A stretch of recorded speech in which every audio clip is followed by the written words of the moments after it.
အန်နာဟာပန်းချီကားရဲ့မှာကြောင်မုတ်စိတ်မွေးလေးတစ်ချောင်းကိုပဲဖြည့်ဆက်ချေမုန်းလိုက်တာပါနောက်တစ်စက္ကန့်မှာတင်ပန်းချီကားရဲ့ကကြောင်လေးဟာအသက်ဝင်လာခဲ့ပါတယ်ဒီမြင်ကွင်းကိုမြင်လိုက်ရတဲ့မိဖုရားကြီးဟာအန်နာဟာတာမန်လူမဟုတ်မှန်းသိလိုက်တဲ့အတွက်နှစ်ပေါင်း30ကြာမျက်စိကွယ်နေတဲ့သူသားတော်ကိုကုသပေးဖို့ချက်ချင်းအကူအညီတောင်းခဲ့ပါတယ်အန်နာကစုတ်တံကိုကင်ပြီးစက်ကူပေါ်မှာဆေးဖက်ဝင်အပင်လေးတွေကိုပုံဖော်ချေမုန်းလိုက်တဲ့အခါအဲ့ဒီအပင်လေးတွေကတကယ်အစ်စ်တွေအဖြစ်အဲ့လက်ဖွယ်ပြောင်းလဲသွားပါတော့တယ်အဲ့ဒီဆေးဖက်ဝင်အပင်တွေရဲ့အကူအညီနဲ့နှစ်ပေါင်းများစွာမျက်စိကွယ်နေခဲ့တဲ့မင်းသားလေးဟာနောက်ဆုံးတော့မျက်စိပြန်မြင်လာခဲ့ပါတယ်လူတိုင်းကအန်နာကိုကောင်းကင်ဘုံကဆေးလွတ်လိုက်တဲ့ကံကောင်းခြင်းတကယ်တလို့သတ်မှတ်ခဲ့ကြပါတယ်ဒါပေမဲ့3ရက်လောက်ကပဲလမ်းပေါ်မှာမိခင်ကိုထိန်းချောင်းဖို့အတွက်တောင်းရမ်းစားတောင်းနေတဲ့သူတောင်းစားမလေးဖြစ်ခဲ့မှန်ဘယ်သူကမှမသိကြပါဘူးအန်နာဟာနောက်ဆုံးကြံတဲ့ရေနွေးငွေပေါင်းမုံလေးကိုမိခင်အတွက်ခြံထားခဲ့ပေမဲ့ပြန်ရောက်တဲ့အခါမိခင်ဖြစ်သူဟာစာလောင်မွတ်သိပ်ပြီးတေဆုံးနေခဲ့ပါပြီလမ်းသွားလမ်းလာရွာသူတယောက်ကတနာပြီးဆွေမျိုးသားချင်းတွေရှိသေးလားလို့မေးပါတယ်အန်နာကသူ့ဖခင်ခြံထားခဲ့တဲ့အမတ်တရားပစ္စည်းကိုထုတ်ပြလိုက်တဲ့အခါရွာသူမှအလွန်လုံးလှုပ်သွားပါတယ်အန်နာရဲ့ဖခင်ဟာလက်ရှိမယ်တားတပါဖြစ်နေလို့ပါဒါနဲ့ရွာသူကအန်နာကိုမိသားစုနဲ့ပြန်ဆောင်တွေ့ဖို့မင်းသားအိမ်တော်စီခေါ်သွားခဲ့ပါတယ်သို့တော်လဲ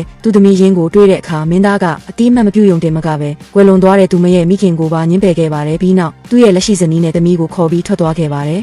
အန်နာဟာထပ်ပြီးအားကိုးရမယ်ဖြစ်သွားခဲ့ရပါတယ်ရွာသူကတနာပေမဲ့အိမ်မှာကလေး3ယောက်ကိုကျွေးမွေးရတာကြောင့်အန်နာကိုမွေးစားဖို့မတက်နိုင်ခဲ့ပါဘူးမသွားခင်မှာပဲရွာသူကသူမကိုနှက်မုံလေးတစ်ခုသာပေးခဲ့ပါတယ်အန်နာအကြီးကျယ်စိတ်ရက်နေတဲ့အချိန်မှာပဲအာနာရှိတဲ့မင်းသားကြီးကဖြတ်တန်းသွားပါတယ်စင်းရဲလုံးနဲ့အန်နာကိုမြင်တဲ့အခါသူ့မိခင်ကမြင်းမလေးတစ်ယောက်လိုချင်နေတာကိုတတိယသွားပြီးအန်နာကိုနန်းတော်စီခေါ်ဆောင်သွားခဲ့ပါတယ်အဲ့ဒီအချိန်မှာပဲနန်းတော်ထဲမှာမိဖုရားကြီးကသူ့သားတွေအားလုံးကမြင်အေးရောကြလေးတွေပဲမွေးဖွားပေးတာကြောင့်စိတ်ဆိုးနေပါတယ်သူမကချစ်စရာမင်းမလေးတယောက်ကိုအလွန်လိုချင်နေတာပါအဲ့ဒီချိန်မှာပဲမင်းသားကြီးကအန်နာကိုခေါ်ပြီးနန်းဆောင်ထဲဝင်လာပါတယ်အန်နာရဲ့ဖြစ်ကြောင်းကုံစင်ကိုတီးတဲ့အခါမိဖုရားကြီးအလွန်ဝမ်းသာသွားပြီးအန်နာကိုမင်းဆက်ရဲ့မင်းသမီးငယ်အဖြစ်ချက်ချင်းပွဲပေးလိုက်ပါတယ်ဒီနေ့မှာပန်းချီဆရာတယောက်နန်းတော်ထဲဝင်လာပြီးမိဖုရားကြီးအလွန်ချစ်မြတ်နိုးတဲ့ကြောင်ရဲ့အန်ချီကားကိုဆက်တပါတယ်ပန်းချီကားရဲ့ကကြောင်မှာမုတ်စိမ်မွေးတစ်ချောင်းလိုနေရာကိုအန်နာတတိပြုမိပြီးပေါ်ပေါ်ပါပါလေးဖြည့်ဆွတ်ချေမုန်းပေးလိုက်ပါတယ်မမျော်လင့်ပဲပန်းချီကားရဲ့ကကြောင်ကိုတကယ်အသက်ဝင်လာအောင်လုပ်ပေးလိုက်တာပါလူတိုင်းအန်နာနေတဲ့အချိန်မှာပဲစစ်တီတယောက်ကရန်သူတပ်တွေမြို့တကားဝကိုရောက်နေပြီလို့သတင်းပို့ပါတယ်မင်းသားကြီးရဲ့စိုးရိမ်တကြီးဖြစ်နေတဲ့မျက်နှာကိုမြင်တဲ့အခါအန်နာဟာ